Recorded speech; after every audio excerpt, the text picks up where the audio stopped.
Halo semua, kembali lagi dengan saya Muhammad Rizal Supriyadi. Pada pembahasan kedua ini, kita akan membahas mengenai pengenalan profesi Quality Assurance.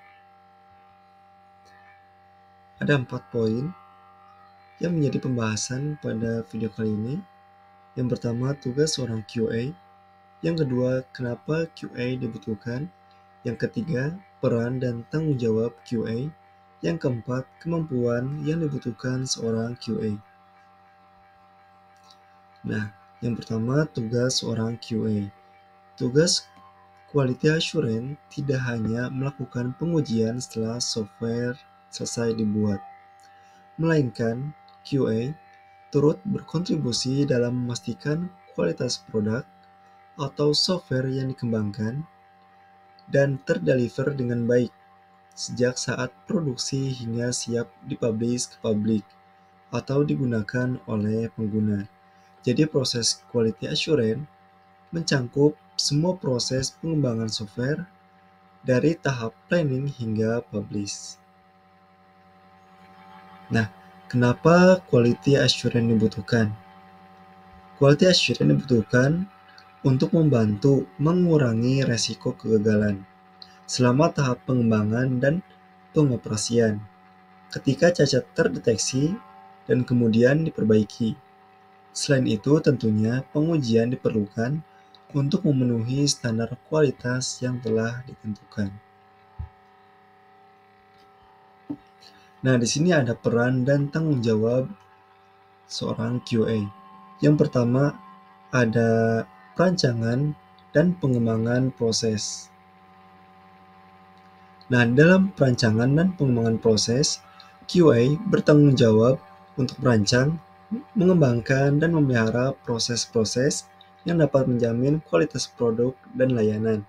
Nah, pada tahapan ini, menyusun pedoman dan prosedur untuk memastikan bahwa setiap tahap pengembangan atau produksi mengikuti standar kualitas yang telah ditetapkan. Lalu yang kedua ada pengujian. Nah, dalam pengujian, QA terlibat dalam pengujian produk atau layanan untuk memastikan bahwa mereka memenuhi spesifikasi dan standar kualitas yang telah ditetapkan sebelumnya, seperti merancang skenario pengujian, melakukan pengujian fungsional dan non-fungsional, serta memastikan bahwa setiap bug atau kelemahan diidentifikasi dan dilacak.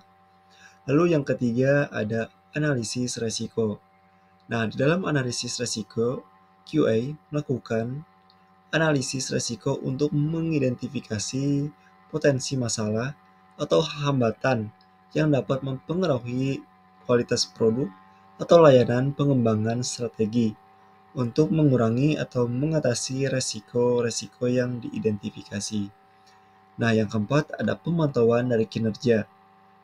Nah, QA dia melakukan pemantauan kinerja dari produk atau layanan selama siklus hidupnya, melakukan identifikasi dan menanggapi masalah kualitas secara proaktif. Selanjutnya ada pelaporan dan dokumentasi. Nah, di dalam pelaporan ini, QA menyusun laporan tentang hasil pengujian dan evaluasi kualitas, seperti membuat dokumen yang detail tentang proses-proses dan standar yang harus diikuti oleh tim pengembang atau produksi. Dan selanjutnya ada pelatihan dan pengembangan. Nah, QA memberikan pelatihan kepada anggota tim, pengembangan atau produksi tentang praktik yang terbaik dalam menjaga kualitas. Berkontribusi pada pengembangan keahlian dan pengetahuan tim melalui pelatihan dan peningkatan proses. Lalu ada kolaborasi tim. Nah, di dalam kolaborasi tim, tentunya QA bekerja sama secara erat dengan tim pengembang, manajemen produk, dan pihak terkait layanan untuk memastikan pemahaman yang baik tentang persyaratan kualitas dan ekspektasi pelanggan. Selanjutnya ada peningkatan terus-menerus. Nah, QA juga terlibat dalam kegiatan evaluasi pasca implementasi untuk melakukan atau mengevaluasi keberhasilan proyek dan menarik pelajaran dari pengalaman tersebut. Nah, QA mengusulkan perbaikan dan peningkatan berkelanjutan untuk proses-proses dan praktik quality assurance. Oke, selanjutnya ada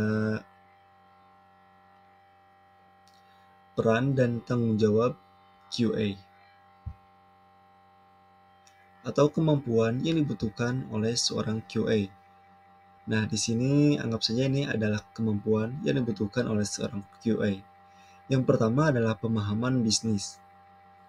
Nah, QA juga harus mampu memahami konteks bisnis dan kebutuhan pelanggan. Tentunya dapat menghubungkan tujuan bisnis dengan tujuan kualitas produk atau layanan. Lalu pemahaman teknis. Nah, pengetahuan tentang teknologi dan lingkungan pengembangan perangkat lunak, kemampuan untuk memahami spesifikasi teknis dan arsitektur sistem. Lalu penguasaan testing. Nah, QA juga harus memiliki pengetahuan tentang metode pengujian, strategi, dan jenis pengujian, kemampuan untuk merancang dan melaksanakan skenario pengujian, pemahaman tentang otomatisasi pengujian jika diperlukan. Lalu yang harus dimiliki seorang QA yaitu analisis dan problem solving. Nah, ini dilakukan untuk melakukan identifikasi potensi resiko atau masalah kualitas. Nah, keterampilan pemecahan masalah yang efektif untuk mengatasi masalah yang muncul selama pengembangan atau produksi. Lalu, pemahaman proses dan metodologi. Nah, pengetahuan mendalam tentang metodologi pengembangan perangkat lunak seperti Agile, Scrum, atau DevOps. Ini harus dimiliki oleh seorang QA. Jadi pemahaman ya teman-teman ya, melalui atau mencakup metodologi seperti Agile, Scrum, atau DevOps. Lalu komunikasi yang efektif.